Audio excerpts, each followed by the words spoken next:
এই ধরনের সমস্ত রোমাঞ্চকর গল্প শুনতে এবং অনুভব করতে অবশ্যই চ্যানেলটি সাবস্ক্রাইব করবেন। এটা কি কালীনাথ ভৈরব তান্ত্রিকের বাড়ি?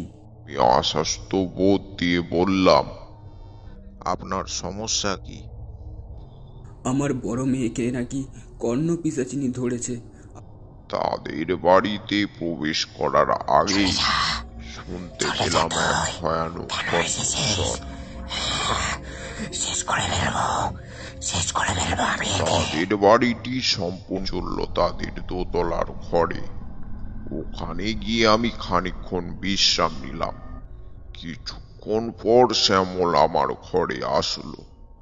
আমি শ্যামলকে বললাম, আচ্ছা শ্যামল, তোমার কন্যাকে আমি ভালো করে দেখতে চাই। হ্যাঁ ঠাকুর মশাই, আসুন। এক 15 কি 16 বছরের মেয়ে বিছানাতে শুয়ে আছে।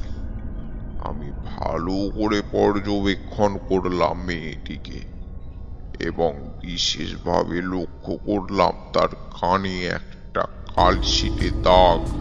দিনের মতোই নদীর ধারে কাপড় ধোয়ার জন্য যায়।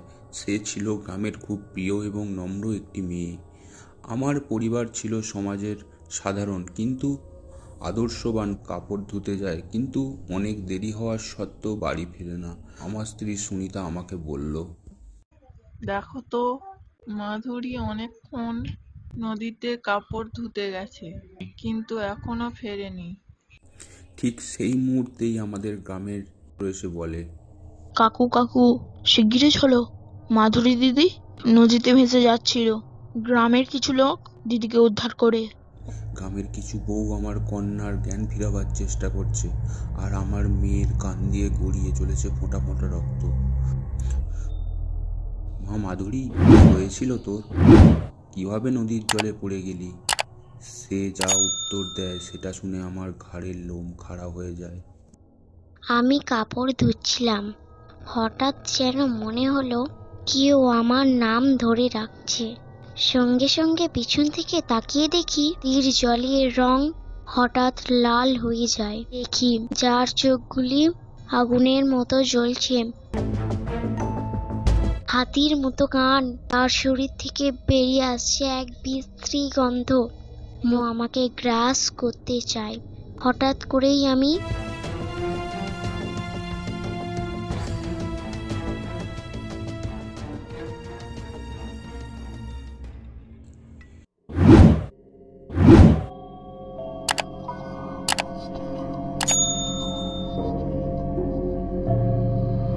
এই ধরনের সমস্ত রোমাঞ্চকর গল্প শুনতে এবং অনুভব করতে অবশ্যই চ্যানেলটি সাবস্ক্রাইব করবেন এবং লাইক করে আমাদের ভিডিও বানানোর জন্য উৎসাহিত করবেন।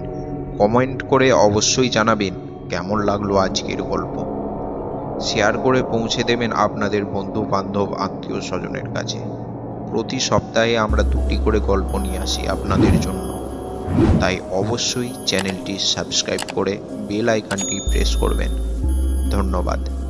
বেশি কথা না বাড়িয়ে আজকের গল্পটি শুরু করা যাক।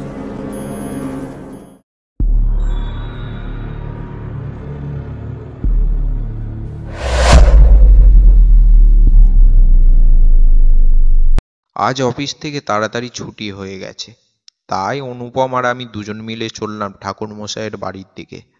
গিয়ে দেখলাম ঠাকুরমশাই সদর দুয়ারে বসে আছেন এবং ওনার সামনে একজন ব্যক্তি বসে কিছু কথাবার্তা বলছেন। কিছুক্ষণ পর সেই ব্যক্তি চলে গেলেন। এরপর আমরা উঠে বসলাম ঠাকুরমশাইয়ের কাছে। ঠাকুরমশাই বললেন, ওহো, তোমরা আজ এসেছো? তা বেশ বেশ, বসো, আমি ভিতর থেকে আসছি। আমি ঠাকুরমশাইকে তেলে ভাজার ঠোঙাটা দিলাম। ঠাকুরমশাই বাড়ির ভিতরে প্রবেশ করলেন। কিছুক্ষণ পর ঠাকুরমশাই আমাদের কাছে উপস্থিত হলেন তেলে ভাজা মুড়ি নিয়ে। আমরা তেলে ভাজা মুড়ি খাওয়া শেষ করে ঠাকুরমশাইকে বিড়ির প্যাকেটটা দিলাম। তখনই অনুপম বলল, আচ্ছা ঠাকুরমশাই, আমার আসার আগে যে ব্যক্তি আপনার সঙ্গে কথা বলছিলেন সেই ব্যক্তিটি কে? ঠাকুরমশাই বললেন, উনিও হলেন শ্যামল, আমাদের গ্রামের 5টি গ্রামের পরেই ওদের বাড়ি। সে এক ভয়ঙ্কর ঘটনা ঘটেছিল তাদের জীবনে। খুব কৌতূহল জাগলো মনে। আমি বলতে যাব, ঠিক সেই মুহূর্তে অনুপম বলে উঠল, ঠাকুরমশাই, নিশ্চয়ই এই ব্যক্তিটির কোনো রহস্য আছে। আপনি একটু জানাবেন তো ঘটনাটা কি? ওই ব্যক্তির সঙ্গে আপনার আলাপ পরিচয় কি করে হলো? ঠাকুরমশাই বললেন, ঘটনাটি প্রায় বহুদিন আগের ঘটনা। একদিন সন্ধ্যায় আমি বসে আছি এই সদর দুয়ারে। হঠাৎই এক ব্যক্তি আমার কাছে এসে বলল, এটা কি কালীনাথ ভৈরব তান্ত্রিকের বাড়ি? আমি বললাম, হ্যাঁ বলুন। ব্যক্তি করুণ সুরে বলল, আমি শ্যামল, আপনার গ্রামের 5টি গ্রামের পরেই আমার বাড়ি। আমি কালীনাথ ভৈরব। এ কি, আপনি ওখানে দাঁড়িয়ে আছেন কেন?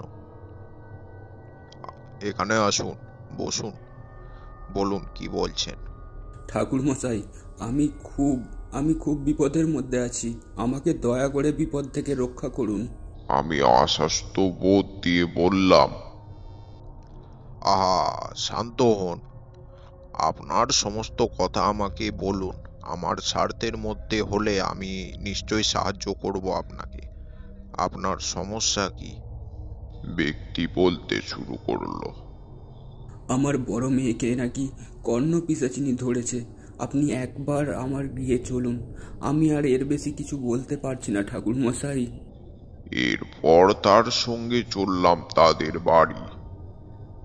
তাদের বাড়িতে প্রবেশ করার আগেই শুনতে পেলাম এক ভয়ানক কণ্ঠস্বর। তাদের বাড়িটি সম্পূর্ণ মাটির দোতলা বাড়ি। আমাকে পাশের মাটির সিঁড়ি দিয়ে নিয়ে চলল তাদের দোতলার ঘরে। ওখানে গিয়ে আমি খানিকক্ষণ বিশ্রাম নিলাম।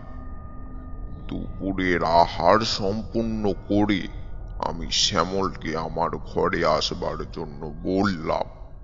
কিছুক্ষণ পর শ্যামল আমার ঘরে আসলো।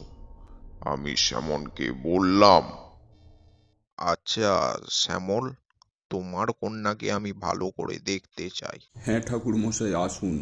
শ্যামল আমাকে নিয়ে চলল তার কন্যার কাছে। আমি গিয়ে দেখলাম এক 15 কি 16 বছরের মেয়ে বিছানাতে শুয়ে আছে। আমি ভালো করে পর্যবেক্ষণ করলাম মেয়েটিকে এবং বিশেষভাবে লক্ষ্য করলাম তার কানে একটা কালশিটে দাগ। এরপর আমি শ্যামলকে বললাম, চলো শ্যামল, ওপরের ঘরের দিকে। তোমার সঙ্গে আমার বেশ কিছু কথা আছে। ঠাকুরমশাই কি দেখলেন? বলুন না, আমার খুব চিন্তা হচ্ছে। আমি এরপর বললাম, আচ্ছা শ্যামল, কবে থেকে এইসব ঘটনা ঘটছে? এই ঘটনার সূত্রপাত কোথা থেকে? আমাকে সমস্ত ঘটনা খুলে বলো। আমার পরিবারে আমরা 4 জন সদস্য। আমার বড় কন্যা, যার নাম কুমারী মাধুরী, প্রতিদিনের মতোই নদীর ধারে কাপড় ধোয়ার জন্য যায়। সে ছিল গ্রামের খুব প্রিয় এবং নম্র একটি মেয়ে। আমার পরিবার ছিল সমাজের সাধারণ কিন্তু আদর্শবান পরিবার। আমি একজন কৃষক। আমার নাম শ্যামল। আমার স্ত্রী সুনিতা। আমার স্ত্রী সর্বক্ষণ ঘরকন্নার কাজেই ব্যস্ত থাকা একজন সাধারণ গৃহবধূ। গ্রামের মানুষ আমাদের খুব সম্মান করত, কারণ আমরা নিজেদের কাজে সৎ ছিলাম এবং কখনো কোনো রকম ঝামেলায় জড়াইনি। প্রতিদিনের মতোই একদিন মাধুরী কাপড় ধুতে যায়, কিন্তু অনেক দেরি হওয়ার সত্ত্বেও বাড়ি ফেরে না। আমি খেতে কাজ সম্পূর্ণ করে আসার পর আমার স্ত্রী সুনিতা আমাকে বলল, দেখো তো, মাধুরী অনেকক্ষণ নদীতে কাপড় ধুতে গেছে, কিন্তু এখনো ফেরেনি। ঠিক সেই মুহূর্তেই আমাদের গ্রামের এসে বলে, কাকু কাকু, শিগগিরই চলো, মাধুরী দিদি নদীতে ভেসে যাচ্ছিল। গ্রামের কিছু লোক দিদিকে উদ্ধার করে অজ্ঞান হয়ে গেছে। আমি তড়িঘড়ি সেখানে ছুটলাম। সেখানে গিয়ে দেখি মানুষ আমার মেয়েকে ঘিরে দাঁড়িয়ে আছে। গ্রামের কিছু বউ আমার কন্যার জ্ঞান ফিরাবার চেষ্টা করছে, আর আমার মেয়ের কান দিয়ে গড়িয়ে চলেছে ফোঁটা ফোঁটা রক্ত। গ্রামের মানুষজনের সাহায্যে আমার মেয়েকে বাড়ি ফিরিয়ে নিয়ে আসি। তার জ্ঞান ফেরার পর আমি তাকে জিজ্ঞাসা করলাম, মা মাধুরী, কি হয়েছিল তোর? কিভাবে নদীর জলে পড়ে গেলি? সে যা উত্তর দেয় সেটা শুনে আমার ঘাড়ের লোম খাড়া হয়ে যায়। সে বলে, আমি কাপড় ধুচ্ছিলাম, হঠাৎ যেন মনে হলো কেউ আমার নাম ধরে রাখছে। সঙ্গে সঙ্গে পিছন থেকে তাকিয়ে দেখি এক ভয়ানক দৃশ্য। নদীর জলের রং হঠাৎ লাল হয়ে যায়, আর সেই জলের মধ্যে এক ভয়ানক মূর্তি দেখি, যার চোখগুলি আগুনের মতো জ্বলছে, হাতির মতো কান, তার শরীর থেকে বেরিয়ে আসছে এক বিশ্রী গন্ধ, মুখের দাঁতগুলি বেরিয়ে আসছে। সে যেন আমার দিকে ছুটে আসছে, যেন আমাকে গ্রাস করতে চায়। হঠাৎ করেই আমি নদীর তীব্র স্রোতে ভেসে যেতে শুরু করি। তারপর আমার আর কিছু মনে নেই।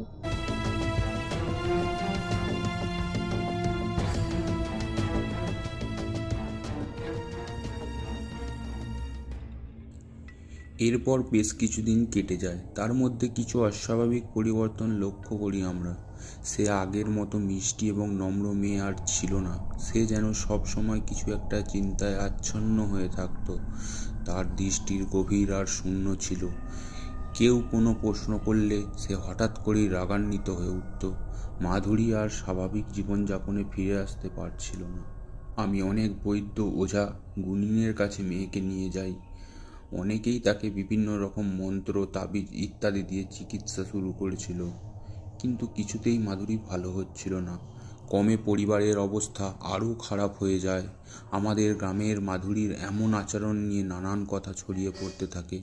কেউ বলতো সে ভূতের অধিকারী হয়েছে, কেউ বলতো তার মধ্যে কোনো শক্তিশালী আত্মা ঢুকে গেছে। গ্রামের নানান লোক নানান আলোচনা করতো আমার মেয়েকে নিয়ে, এবং নানান মানুষ আমাকে অনেক রকম পরামর্শ দিত। হঠাৎই একদিন গ্রামের এক খুড়ো আমাকে বলে, বাবা শ্যামল, বলছি কি, এই পাশের গ্রামেতে এক তান্ত্রিক ও বাবা থাকে। তুই তার কাছে তোর মেয়েকে নিয়ে যা, দেখ কি বলে।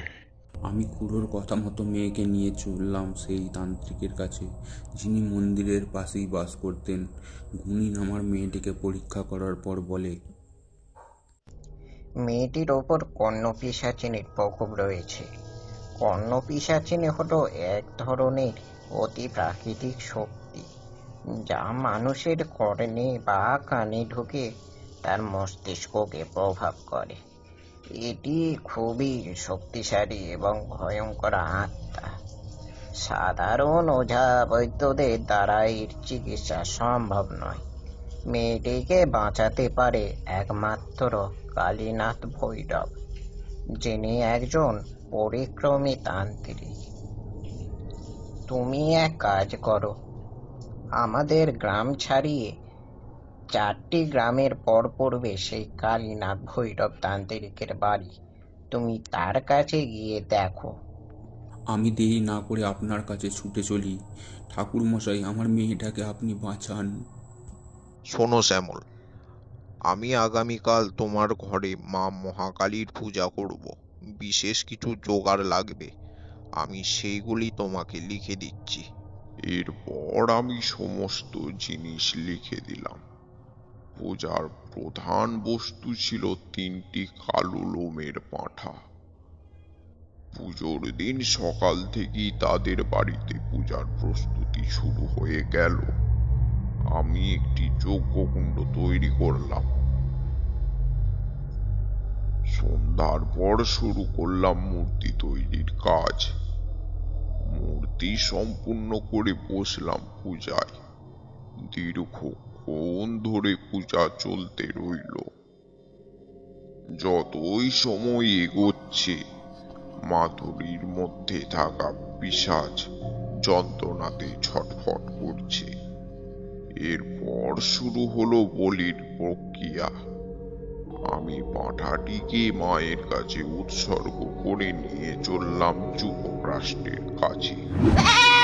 পাঁঠাটি গগন ফাটিয়ে আর্তনাদ করতে শুরু করল প্রাণীর তাগিদে।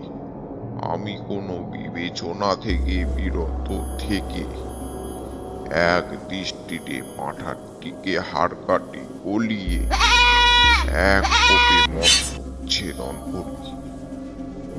পাঁঠাটার দেহটি মরণ যন্ত্রণায় ছটফট করতে করতে মৃত্যুবরণ করল। তখন সেখানে উপস্থিত সকলে লক্ষ্য করল মা কালীর চোখে দুটি থেকে বের হচ্ছে অগ্নি, ছিপ দিয়ে গড়িয়ে পড়ছে তাজা রক্ত। আমি সেই মুহূর্তে হুঙ্কার দিয়ে একটি বিশেষ মন্ত্র উচ্চারণ করে পাঁঠার রক্তে ভরা কটোরাটা ছুড়ে দিলাম মাধুরীর দিকে। মাধুরীর মধ্যে থাকা কর্ণ পিশাচ সহানন্দে পান করল সেই রক্ত, সঙ্গে সঙ্গে ছটফট করতে শুরু করল মাধুরীর মধ্যে থাকা পিশাচ। নিমেষের মধ্যে মাধুরীর শরীর থেকে বেরিয়ে গেল একটা কালো রঙের ছায়া, যেটা ছিল কর্ণ পিশাচিনী। আমার মন্ত্র বলের কারণে যেই কোণটি ভেদ করে যেতে পারেনি সেই পিশাচিনী আমার সেই উগ্র রূপ দেখে শ্যামলের বাড়িতে উপস্থিত সকলে পিছু হাঁটতে শুরু করল। কিন্তু আমার কড়া নির্দেশ ছিল আমার দেওয়া কোণটি যেন না কেউ ভেদ করে। পূজা সম্পূর্ণ করি হোমকুণ্ডে অগ্নি নিক্ষেপ করার পর আমি একটি সাবর মন্ত্রে পিশাচিনী মন্ত্র উচ্চারণ করতে থাকি। আস্তে আস্তে সেই কালো ছায়াটি অগ্নির মধ্যে মিলিয়ে যেতে লাগলো। সঙ্গে সঙ্গেই সুস্থ হয়ে উঠল মাধুরী। ভোরের আলো প্রায় ফুটিয়ে এসেছে। এরপর পূজা সম্পূর্ণ করে মূর্তি বিসর্জন দিলাম। সকালে মাধুরী অনেকটাই সুস্থ আছে। আমি বললাম, মাধুরী, তুমি কি এখন নিজেকে সুস্থ বোধ করছো? হ্যাঁ ঠাকুর মশাই, আমি এখন অনেকটাই সুস্থ। ঠাকুরমশাই, আপনি না থাকলে হয়তো আমি আর আমার মেয়েকে ফিরে পেতাম না। আমার একটি ছোট্ট আর্জি আছে ঠাকুরমশাই, আপনি দয়া করে না করবেন না। বলো। আর 2 দিন আমার বাড়িতে আপনাকে থাকতে হবে। আপনার একটু সেবা করার সুযোগ করে দিন। এরপর আমি 2 দিন কাটিয়ে ফিরে পড়লাম আমার বাড়ি। আর আজ উনি এসেছিলেন ওনার কন্যা মাধুরীর বিবাহ নিমন্ত্রণ পত্র দিতে।